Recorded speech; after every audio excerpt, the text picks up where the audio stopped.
যার বিশেষ তৌফিকে আমরা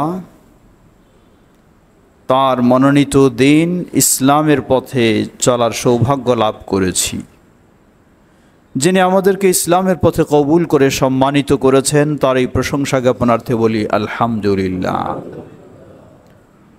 অতঃপর অসংখ্য সালাত ও সালাম পেশ করছি প্রিয় রাসূল মুহাম্মদ সাল্লাল্লাহু আলাইহি ওয়াসাল্লাম, তার আসহাবী কেরাম, আহলি বাইত, শেষ দিবস পর্যন্ত তার প্রতিটি একনিষ্ঠ অনুসারীদের উপর। সমবেত মুসল্লিবৃন্দ, গোটা বিশ্বব্যাপী মুখরিত হচ্ছে এক আওয়াজে, সেই ইউরোপ থেকে, আফ্রিকা থেকে, আমেরিকা থেকে, এশিয়া থেকে সবাই এক আওয়াজে ছুটছে সেই বাইতুল্লাহিল হারামের দিকে। লব্বাইক আল্লাহুম্মা লব্বাইক, লব্বাইক লা শারীকা লাকা লব্বাইক, ইন্নাল হামদা ওয়ান নি'মাতা লাকা ওয়াল মুলক লা শারীকা লাক। এই তাওহীদের ঘোষণা, শিরক মুক্তের ঘোষণা, সমগ্র বিশ্বের একমাত্র মালিক হলেন সেই আল্লাহ সুবহানাহু ওয়া তাআলা। সেই ঘোষণা দিয়ে সারা বিশ্ব থেকে ছুটছে মানুষ বাইতুল্লাহিল হারামের দিকে। যারা ছুটেছেন, গেছেন, যাচ্ছেন এবং এই মৌসুমে যাবেন, আল্লাহ সকলকে নিরাপদে, সুস্থতার সাথে, ঈমানের সাথে সুন্দরভাবে হজ পালন করার তৌফিক দান করুন। সমবেত মুসল্লিবৃন্দ, ইসলাম গোটা বিশ্বের মানুষের জন্য একমাত্র আল্লাহর মনোনীত দিন, যার প্রমাণ এই হজ্জ বাইতুল্লাহিল হারাম। ধনী হোক, গরিব হোক, রাজা হোক, প্রজা হোক, কে কোন ভাষার, কে কোন বর্ণের, কে কোন গোত্রের, কে কোন স্তরের, কোনো পার্থক্য নেই। সবকে একাকার করে দিয়েছে সেই উপরের একটি চাদর আর নিচে একটি লুঙ্গির মতো পোশাক দিয়ে। রাজার রাজত্ব নেই, ধনীর ধন নেই, সবাই যেন এক হয়ে গেছে। সমবেত মুসল্লিবৃন্দ, এই হজ যেমনইভাবে আমাদেরকে স্মরণ করে দিচ্ছে গোটা বিশ্বের মানুষদের জন্য সত্যি একমাত্র জীবন ব্যবস্থা, সেটি হলো ইসলাম। সেই ইব্রাহিম আলাইহিস সালাতু ওয়াস সালামের ঘোষণা আল্লাহ বললেন, ওয়াআযিন ফিন্নাসি বিল হাজ্জি, হে ইব্রাহিম, সমগ্র মানব জাতির মাঝে তুমি এ ঘোষণা দাও, ইয়াতুকা রিজালান ওয়া আলা কুল্লি যামিরিন মিন কুল্লি ফাজ্জিন আমিক। দূর দূরান্ত থেকে, কেউ বাহনে, কেউ পায়ে হেঁটে, কেউ আকাশপথে, কেউ পানিপথে, সব দিক থেকে ছুটে আসবে এই বাইতুল্লাহ। সেই দিন থেকেই চলছে। নবী মুহাম্মদ সাল্লাল্লাহু আলাইহি ওয়াসাল্লাম বিষয়টিকে আরও গুরুত্ব দিলেন। ইসলামের পঞ্চম রোকন হিসাবে, সামর্থ্যবানদের জন্য ফরজ এবাদত হিসাবে হজ্জ বাইতুল্লাহিল হারাম একদিকে যেমন ফরজ এবাদত, সামর্থ্য থাকলে আর বিলম্বের সুযোগ নেই, অপরদিকে জীবনের অপরাধগুলিকে মোচন করে নেওয়ার একটি সুবর্ণ সুযোগ। প্রসিদ্ধ সাহাবী আমর ইবনুল আস রাদিয়াল্লাহু তাআলা আনহু মুমূর্ষু অবস্থায় বিছানায়, মৃত্যুশয্যায়, তাকে দেখতে গেলেন কয়েকজন। তাদের মাঝে একজন বলছেন, আমরা যখন তাকে দেখতে গেলাম তিনি মুমূর্ষু অবস্থায় বিছানায়। ফাবাকা তাবিলা, তিনি আমাদেরকে পেয়ে দীর্ঘক্ষণ কাঁদলেন। কাঁদার পরে তিনি তার স্মৃতিচারণ করলেন। তিনি বললেন, যখন আল্লাহ সুবহানাহু ওয়া তাআলা আমার ভিতরে ইসলামের ভালোবাসা সৃষ্টি করলেন, ইসলাম গ্রহণ করিনি এখনো, ইসলামের প্রতি আমি আকৃষ্ট হলাম। আমি চলে গেলাম নবী মুহাম্মদ সাল্লাল্লাহু আলাইহি ওয়াসাল্লামের কাছে যে আজকে আমি ইসলাম গ্রহণ করব। আমি হাত বাড়ালাম এবং বললাম, হে নবী, আপনি হাত বাড়ান, আপনার হাতে হাত রেখে আমি ইসলাম গ্রহণ করব, আমি ওয়াদাবদ্ধ হব। যখন এই নবী সাল্লাল্লাহু আলাইহি ওয়াসাল্লাম হাত বাড়ালেন, সাহাবী বললেন, আমি আমার হাতটা টেনে নিলাম। নবী সাল্লাল্লাহু আলাইহি সাল্লাম বললেন, ইয়া আমর মা লাকা, হে আমর কি ব্যাপার, তুমি আমাকে হাত বাড়াতে বলে আমি হাত বাড়ালাম, তুমি হাত টেনে নিলা। সাহাবী বললেন, আশতারিতু, আমি চাই কিছু শর্ত আরোপ করতে, আপনার সাথে আমি বায়াত নেব, অঙ্গীকারবদ্ধ হব, কিন্তু আমি কিছু শর্ত দিতে চাই। বললেন, তোমার কি শর্ত? বললেন, আমার শর্ত হলো আমার জীবনের অপরাধগুলিকে যেন ক্ষমা করে দেওয়া হয়। আল্লাহ রাসূল সাল্লাল্লাহু আলাইহি সাল্লাম বললেন, হে আমর, জেনে রাখো তুমি আজকে যে কাজের জন্য এসেছো, ইসলাম গ্রহণ করতে, ইন্নাল ইসলাম ইয়াহদিমু মা কানা ক্বাবলা, কোনো মুসলিম যদি ইসলাম গ্রহণ করে তাহলে অতীতে তার যত রকমের অপরাধ থাকুক ইসলামেই সব অপরাধগুলিকে মিটিয়ে দেয়, নিষ্পাপ করে দেয়, অতীতের কোনো আর অপরাধ বাকি থাকে না। বললেন, ওয়াল হিজরাতু তাহদিমু মা কানা ক্বাবলা, কেউ যদি ইসলামের জন্য, আল্লাহর সন্তুষ্টি অর্জনের জন্য এমন অমুসলিম জায়গায় রয়েছে যেখানে ইসলাম পালন করা সম্ভব নয়, সেই জায়গা থেকে কোনো ভালো জায়গায় ইসলাম পালনের জন্য হিজরত করে, তাহলে এই হিজরতও তার অতীতের অপরাধগুলিকে ক্ষমা করে দেয়। এরপর আবার বললেন, জেনে রাখো, ওয়াল হাজ্জা ইয়াহদিমু মা কানা ক্বাবলা, কেউ যদি সত্যিকারীভাবে হজ পালন করে তাহলে এই হজও তার অতীতের সব অপরাধগুলিকে মোচন করে দেয়। সুবহানাল্লাহ। সমবেত মুসল্লিবৃন্দ, এজন্যই অন্য হাদিসে, সহিহুল বুখারীর হাদিসে এসেছে, আল্লাহ রাসূল সাল্লাল্লাহু আলাইহি ওয়াসাল্লাম বলেন, মান হাজ্জা লিল্লাহ ফালাম ইয়ারফুস ওয়ালাম ইয়াফসুক রাজাআ কায়াউমিন ওয়ালাদাতহু উম্মুহু, যে আল্লাহর জন্য হজ করবে, মানে শিরক মুক্ত হয়ে, কোনো মানুষ দেখানো নয়, মানুষের কোনো প্রশংসা পাওয়ার জন্য নয়, এতবার হজ করেছি, এই করেছি, সেই করেছি, না, শুধু আল্লাহর সন্তুষ্টি অর্জনের জন্য। কোনো অশ্লীলতা থাকবে না, কোনো অবাধ্যতা থাকবে না। রাজাআ কায়াউমিন ওয়ালাদাতহু উম্মুহু, এই ব্যক্তির প্রতিদান হলো তার মা তাকে যেমন নিষ্পাপ হিসাবে জন্মদান করেছেন, সে নিষ্পাপ হিসাবে প্রত্যাবর্তন করবে। সুবহানাল্লাহ।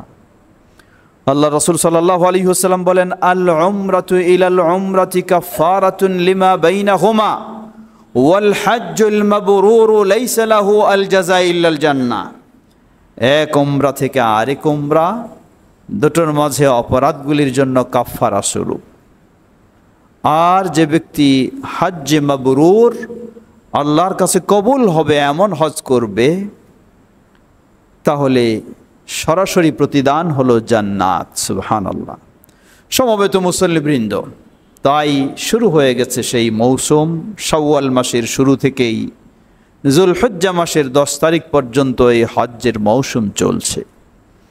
যার পক্ষে সামর্থ্য রয়েছে, আপনি বৃদ্ধ হবেন, দুনিয়া থেকে অবসর নেবেন, তারপর আপনি হজ করবেন, এই চিন্তা কখনোই সঠিক নয়। কারণ হজের কাজগুলি সঠিকভাবে পালন করতে গেলে সুস্থ মানুষের প্রয়োজন, অসুস্থ বৃদ্ধ নয়। অসুস্থ বৃদ্ধরা শুধু অন্যের উপরে দায়িত্ব দিয়েই শুধু ঘরে বসেই হজ করে। অনেক সময় পাথর মারা সম্ভব নয়, সাথীদেরকে বলে তোমরা আমার পক্ষ থেকে মেরে দাও। এই কাজ করা সম্ভব নয়, সাথীদেরকে বলে তোমরা এটা আমার পক্ষ থেকে করে ফেলো। আলহামদুলিল্লাহ, এখন মানুষটা অনেক সচেতন হয়েছে, অনেক যুবকরাও এখন সেই যুবক বয়সী সুস্থ অবস্থায় হজ করছে। আমরা যারা এখনও সামর্থ্য আল্লাহ দিয়েছেন করা হয়নি, তাদেরকে উদ্বুদ্ধ করব, স্মরণ করে দেব। আল্লাহ রাসূল সাল্লাল্লাহু আলাইহি ওয়াসাল্লাম বলেন, সামনে কি হবে আপনি তো জানেন না, তাই যার ফরজ হয়েছে যেন আমরা দ্রুত সেটি পালন করে নিতে পারি। আল্লাহ আমাদের সে তৌফিক দান করুন। সমবেত মুসল্লিবৃন্দ, হজ যেমনইভাবে একটি ইসলামের রোকন, ফরজ ইবাদত, এর মাধ্যমে নিষ্পাপ হওয়া যায়, জান্নাত নিশ্চিত করে নেওয়া যায়, ঠিক তেমনইভাবে এই হজ গোটা বিশ্বের মুসলিমকে শিক্ষা দিচ্ছে আমাদেরকে হতে হবে শিরক মুক্ত। হজের প্রতিটি কাজেই আপনাকে সেই স্বীকৃতি দিতে হচ্ছে, সেই ঘোষণা দিতে হচ্ছে। শুরুই হলো লব্বাইক আল্লাহুম্মা লব্বাইক লা শারীকা লাকা লব্বাইক। হে আল্লাহ, তোমার কোনো শরীক নেই কোনো দিক থেকেই। একদিকে যেমন আপনি এই সাক্ষ্য দিয়ে স্বীকৃতি দিয়ে হজের দিকে ছুটছেন, অপর দিকে আপনাকে আহ্বান জানাবো আপনার গোটা জীবনটাই যেন হয় শিরক মুক্ত, তাওহীদের উপরে। সেভাবেই আপনি আপনার জীবনটাকে গড়ে তুলবেন। এটি গোটা বিশ্বের মুসলিমদের জন্য এই হজের শিক্ষা। আমরা সেই শিক্ষা নিয়ে যেন তাওহীদের পথে অবিচল থাকতে পারি, সকল প্রকার শিরক মুক্ত হতে পারি। আল্লাহ আমাদের সে তৌফিক দান করুন। সমবেত মুসল্লিবৃন্দ, এই হজ শিক্ষা দেয় আপনার গোটা জীবনে নবী মুহাম্মদ সাল্লাল্লাহু আলাইহি ওয়াসাল্লামের একনিষ্ঠ অনুসরণ হতে হবে, না হলে ইসলামের ইবাদত আল্লাহর কাছে কবুল হবে না। সুন্নাহর আলোকে না হলে কখনো কবুল হবে না। লক্ষ্য করুন, বিদায় হজ্জে নবী সাল্লাল্লাহু আলাইহি ওয়াসাল্লাম প্রতিটি জায়গায় বলছেন, খুযু আন্নী মানাসিকাকুম, তোমরা আমার কাছ থেকে তোমাদের হজের নিয়মগুলি জেনে নাও। সেখানে অন্যের নিয়মে করবেন, অন্যের দেখানো পন্থা অবলম্বন করবেন, তা কখনোই গ্রহণযোগ্য নয়। লক্ষ্য করুন সাহাবায়ে কেরাম কিভাবে গুরুত্ব দিয়েছিলেন। আমিরুল মুমিনিন ওমর ইবনুল খাত্তাব রাদিয়াল্লাহু আনহুর মতো ব্যক্তি এই হজ পালন করতে গিয়ে প্রথমেই তাওয়াফের সময় হাজরে আসওয়াদের সামনে তিনি দাঁড়ালেন।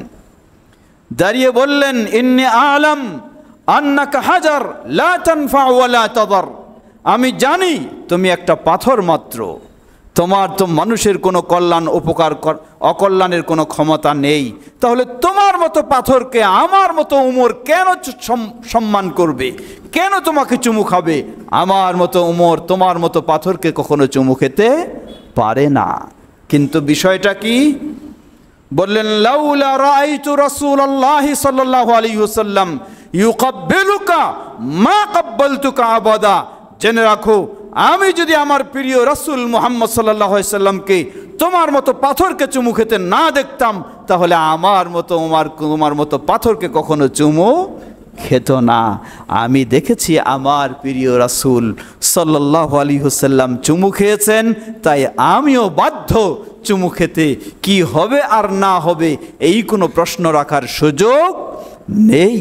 এটাই হলো রাসূলুল্লাহ সাল্লাল্লাহু আলাইহি ওয়াসাল্লামের একনিষ্ঠ অনুসরণ। আজকে আফসোসের সাথে বলতে হয়, মানুষ আমরা কতই দুর্বল হয়ে গেছি। যদি বলা হয় এইভাবে রাসূলের অনুসরণ করতে হবে, এটি সুন্নাহ, আমরা বলি এতে কি হিকমত আছে এটা করতে হবে। আবার বলি এটা কি আমাদের মাযহাবে আছে, আবার বলি এটি কি আমাদের তরিকায় আছে, আবার বলি এটি কি আমাদের ইমাম সাহেব বলেছেন, আবার বলি এটি কি আমাদের পীর সাহেব বলেছেন। লা হাওলা ওয়ালা কুওয়াতা ইল্লা বিল্লাহ। এই হজ আজকে গোটা বিশ্ববাসীকে শিক্ষা দেয়, যেমন এক আল্লাহর তাওহীদের উপরে প্রতিষ্ঠিত হতে হবে, সকল প্রকার শিরক মুক্ত হতে হবে, এছাড়া উপায় নেই। তেমনিভাবে সুন্নাহর উপরে অবিচল থাকতে হবে, সকল বেদআ থেকে মুক্ত হতে হবে। আমরা যেন হজও পালন করতে পারি, আবার সেই শিক্ষা গ্রহণ করে আমাদের ঈমান ইসলামকে আরো সুন্দর করে জান্নাতের পথকে সহজ করে নিতে পারি। আল্লাহ আমাদের সকলকে সে তৌফিক দান করুন। আলহামদুলিল্লাহ রাব্বিল আলামিন, والصلاة والسلام على عبد الله ورسوله نبينا محمد وعلى آله وصحبه أجمعين، أما بعد، فأعوذ بالله من الشيطان الرجيم. وإذا قيل لهم لا تفسدوا في الأرض قالوا إنما نحن مصلحون ألا إنهم هم المفسدون ولكن لا يشعرون। আল্লাহ সুবহানাহু ওয়া তাআলা কোরআনুল কারীমের সূরা আল বাকারার প্রথমের দিকেই 1 থেকে 20 নম্বর আয়াতের মাঝে 3 শ্রেণীর আলোচনা করেছেন। এক শ্রেণী মুমিন মুত্তাকিন, অতঃপর কাফের, অতঃপর সবচেয়ে বেশি ভয়ঙ্কর যারা মুনাফিক তাদেরকে বলা হলো, ওয়াইদা কিলা লাহুম লা তুফসিদু ফিল আরদি, তোমরা জমিনে বিপর্যয় সৃষ্টি করো না, ফাসাদ সৃষ্টি করো না। তারা জবাব দেয়, ইন্নামা নাহনু মুসলিহুন, না না, আমরা তো ফাসাদ সৃষ্টি করছি না, আমরা হলাম সংস্কারবাদী, আমরা সংস্কার করছি। আল্লাহ জবাব দিচ্ছেন, আলা ইন্নাহুম হুমুল মুফসিদুন ওয়ালাকিন লা ইয়াশউরুন, না, হতে পারে না, এরাই হলো ফাসাদ সৃষ্টিকারী, কিন্তু তারা নিজেরাও উপলব্ধি করতে পারে না, বুঝে না। সমবেত মুসল্লিবৃন্দ, বড় আফসোসের সাথে বলতে হয়, সংস্কারের নামে যদি হয় কুসংস্কার, সংস্কারের নামে যদি হয় ইসলামকে বর্জন করা, সংস্কারের নামে যদি হয় নাস্তিকতাকে প্রতিষ্ঠা করা, তাহলে অবশ্যই সেই সংস্কারের তীব্র নিন্দা, ধিক্কার, প্রতিবাদ জানাই এবং সেই সংস্কারের বিরুদ্ধে আপনার অবস্থান থাকতেই হবে মুসলিম হিসাবে। আজকে অবশ্যই আমরা সবাই সংস্কার চাই, কোনো সন্দেহ নেই। অন্যায়, অবিচার, জুলুম, নির্যাতন, ইসলাম বিরোধী নাস্তিকতা সব কিছুর বিরুদ্ধে সংস্কার চাই, কিন্তু সংস্কারের নাম দিয়ে তথাকথিত নোংরা নারীবাদীদের এই নারী সংস্কার, নারী কমিশনের সুপারিশ, ধিক্কার।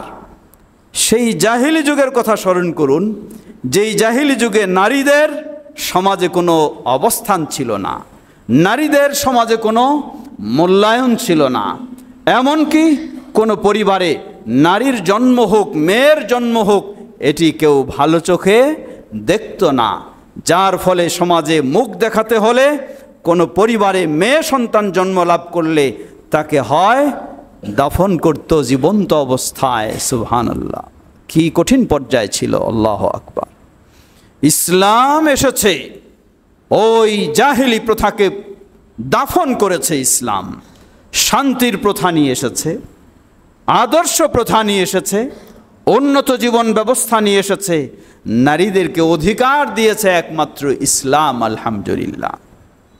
কিন্তু তথাকথিত নারী কমিশনের এই নোংরা সুপারিশ, যেগুলিতে আজকে নারীদের দেহ ব্যবসা বৈধতা দিয়ে কত নোংরা ঘৃণ পর্যায়ে নারীদেরকে নেওয়ার একটি পরিকল্পনা ছাড়া আর কিছুই নয়।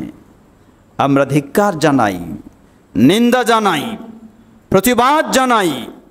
মুসলিম দেশে এই ধরনের জাহেলি কুসংস্কার নিয়ে এই ধরনের নাস্তিকতাকে প্রতিষ্ঠিত করার চিন্তা করবে আর আমরা সেটিকে মেনে নেব, তা কখনোই হতে পারে না।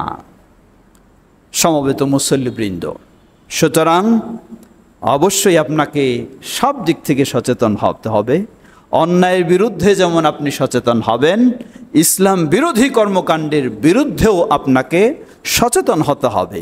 তাহলে আপনার পরিচয় হবে আপনি মুসলিম।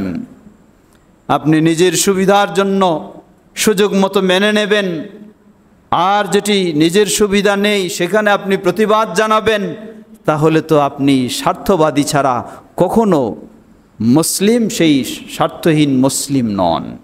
আসুন আমরা সে বিষয়গুলি অবশ্যই সকলেই যদি সচেতন হতে পারি, তাহলে ইনশাআল্লাহ সেই সব যেমন দূর হয়েছে তেমনি আরও দূর হবে ইনশাআল্লাহ। আল্লাহ আমাদের সবাইকে সেই সব ক্ষেত্রে আরও সচেতন হওয়ার তৌফিক দান করুন। আমরা মুসলিম দেশ, আমরা যেন ইসলাম মেনেই চলতে পারি। ইসলামই হবে আমাদের বিধিবিধান, ইসলামই হবে আমাদের কালচার, ইসলামই হবে আমাদের আদর্শ, ইসলামই হবে আমাদের নীতিমালা, ইসলামের হবে আমাদের আইন। সেই আলোকেই যেন আমরা নিজেদেরকে গড়ে তুলতে পারি, আমাদের এই ছোট্ট সুন্দর দেশকেও আমরা গড়ে তুলতে পারি। আল্লাহ আমাদের সকলকে সে তৌফিক দান করুন। সমবেত মুসল্লিবৃন্দ, আরেকটি তৃতীয় বিষয়ে শেয়ার করতে চাই। আপনারা শুনেছেন গত শনিবার মে মাসের 3 তারিখে আমাদের একজন বিশ্ববরেণ্য ইসলামী ও রাজনৈতিক ব্যক্তিত্ব, তাকে আমরা হারিয়েছি। গত 3 মাস আগেই যিনি আমাদের এই মসজিদেও এসেছিলেন, এখানে সুন্দর আমাদেরকে উপদেশ করলেন, পাকিস্তান মারকাজি জমিয়তে আহলে হাদিসের সম্মানিত দীর্ঘ 30 বছরের যিনি আমির ছিলেন, প্রধান ছিলেন, আল্লামা প্রফেসর সাজিদ মীর রাহিমাহুল্লাহ, গত 3 তারিখে তিনি আল্লাহ সুবহানাহু ওয়া তাআলার ডাকে সাড়া দিয়েছেন। আল্লাহ তাকে জান্নাতুল ফেরদাউস নসিব করুন। প্রফেসর সাজিদ মীর রাহিমাহুল্লাহ বাংলাদেশে যেমন ছিলেন, দীর্ঘ ৪৩ বছর যাবৎ নেতৃত্ব দিয়েছিলেন আহলুল হাদিসের, বাংলাদেশ জমিয়তে আহলে হাদিসের সেই সভাপতি আল্লামা প্রফেসর ডক্টর মোহাম্মদ আব্দুল বারী রাহিমাহুল্লাহ। তার মতোই একজন বিশেষ ব্যক্তিত্ব, বরং আরও কিছু ভিন্ন দিক থেকেও তার ভিন্নতা রয়েছে। একাধারে ৩২ বছর ধরে যেমন তিনি সেই মারকাজি জমিয়তে আহলে হাদিসের আমির হিসাবে ছিলেন, একাধারে ৩০ বছর ধরে সেই পাকিস্তানের রাজনৈতিক ফিল্ডে তিনি সিনেটর হিসাবে, সিনেটর সকলেই নন, সেই সিনেটর হিসাবে একাধারে ৩০ বছর তিনি সেই কোরআন এবং সুন্নাহর আলোকে সেই দায়িত্ব তিনি তার সম্ভব অনুযায়ী পালন করে চলে এসেছেন। বিশেষ করে তিনি অত্যন্ত একজন মেধাবী মানুষ ছিলেন। তার পড়ালেখার ক্ষেত্রে তিনি ইংরেজিতে যেমন দেশের মধ্যে সর্বপ্রথম স্থান অধিকার করেন, আরবি ভাষাতেও তিনি তেমন দেশের মাঝে সর্বপ্রথম স্থান অধিকার করে মেডেল লাভ করেন এবং বহু একাধিক সাইডে তিনি পড়ালেখা করেছেন। সেই প্রাথমিক তার শিক্ষা জীবন শুরু হয়, তিনি ইংলিশের লেকচারার হিসাবে তিনি কর্মজীবন শুরু করেন। কিন্তু লেকচারার হিসেবে শুরু করলেও তিনি সেই সময়ে যখন তিনি পড়ালেখা করে অনেক দূর উপরে গেছেন বড় বয়সে, সেই বয়সে তিনি কোরআনুল কারীম হেফজ করেন। তিনি তার একটি ছোট্ট মন্তব্য করেছেন, তিনি বলছেন যে আমি জান্নাতে গিয়ে আমার মাকে দেখতে চাই। সুবহানাল্লাহ। কেন বললেন তিনি এটা? তিনি বললেন যে আমি ছোট্ট বয়সে আমার মা মারা গেছেন, মাকে আমি দেখেছি ওইভাবে আমার মনে নেই, কিন্তু আমার বোনের কাছে, আমি বড় বোনের কাছে শুনেছি, তিনি বলতেন যে মা আমাকে ছোট বয়সে যখন তৈল মাখাতেন আর মা বলতেন যে আমার এই ছেলে একজন বড় পালোহান হবে, আমার এই ছেলে কোরআনের হাফেজ হবে, আমার এই ছেলে বড় ব্যক্তি হবে, মা এইভাবে দোয়া করতেন।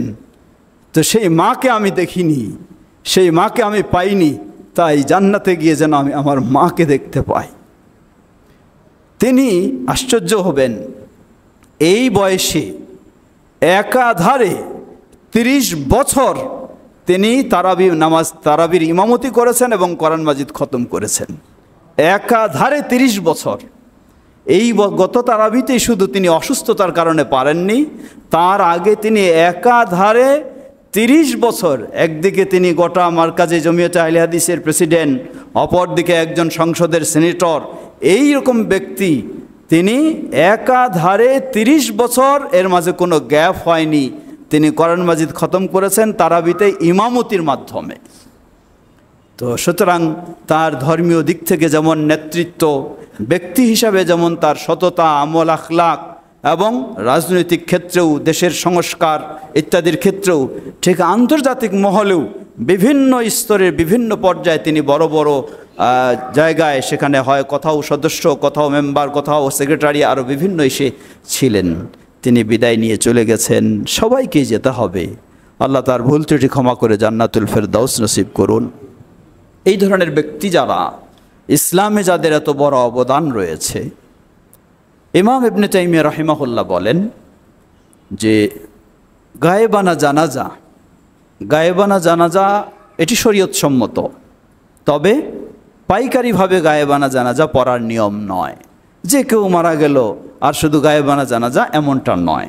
এই জন্য ইমাম ইবনে তাইমিয়া রাহিমাহুল্লাহ বলছেন, যার মাঝে সাধারণত দুটি বৈশিষ্ট্য পাওয়া যায়, এমন ব্যক্তিদের গায়েবানা জানাজা পড়া শরীয়ত সম্মত। প্রথম হলো, যিনি এমন ব্যক্তিত্ব ইসলামে যার অনেক অবদান রয়েছে, তো এই ব্যক্তির জানাজা হলেও তার গায়েবানা জানাজা পড়া জায়েজ রয়েছে। দ্বিতীয়, যার জানাজা হয়নি কোথাও, তার গায়েবানা জানাজা রয়েছে। তো সেই দৃষ্টিকোণ থেকে পাকিস্তানেও আজকে বিভিন্ন জায়গায় গায়েবানা জানাজা অনুষ্ঠিত হচ্ছে। পাকিস্তান মারকাজি জমিয়তে আহলে হাদিস তারাও আমাদেরকে জানিয়েছেন, আমরাও আজকে জুমার সালাতের পরেই আমরা সেই বিশিষ্ট ইসলামী ব্যক্তির জন্য গায়েবানা জানাজা পড়ব ইনশাআল্লাহ। ইবাদাল্লাহ রাহিমাকুমুল্লাহ, আল্লাহুম্মা সাল্লি আলা মুহাম্মদ ওয়া আলা আলি মুহাম্মদ কামা সাল্লাইতা আলা ইব্রাহিম ওয়া আলা আলি ইব্রাহিম ইন্নাকা হামিদুম মাজিদ। আল্লাহুম্মা বারিক আলা মুহাম্মদ ওয়া আলা আলি মুহাম্মদ কামা বারাকতা আলা ইব্রাহিম ওয়া আলা আলি ইব্রাহিম ইন্নাকা হামিদুম মাজিদ।